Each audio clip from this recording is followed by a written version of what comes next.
ALICE is our acronym for Asset Limited, Income Constrained, and Employed. These may be your kids graduating college, they may be your parents, could be your neighbors.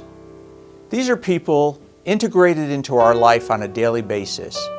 They make up the fabric of our society, and they are people we depend on. When we talk about hardships for Alice, who is working, making income, and paying taxes, it's not about he or she can't buy that fancy pair of sunglasses.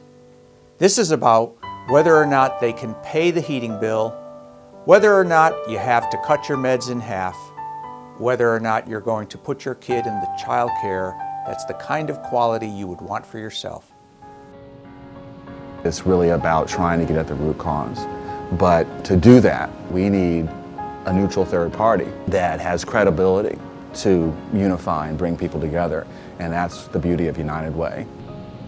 Alice's presence helps out economic growth, economic development, not just today, but also into the future.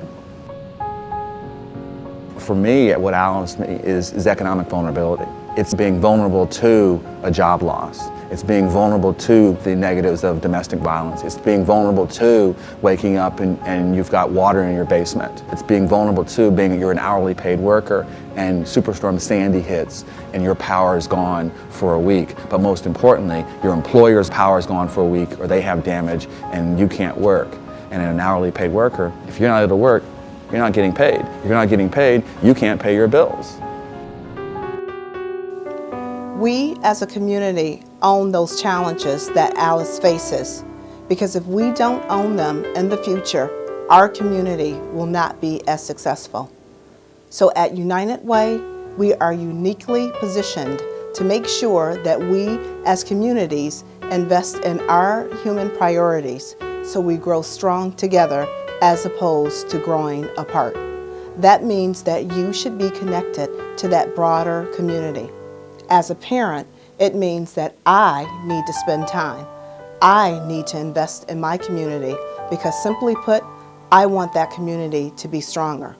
What I ask you to do today is think about your children, think about Alice's children, and think about how you can invest in your community, either by giving your advocacy or by volunteering your time, so that you can make sure that my children have a great life, your children have a great life, Alice's children have a great life, and that makes our community stronger and more vibrant.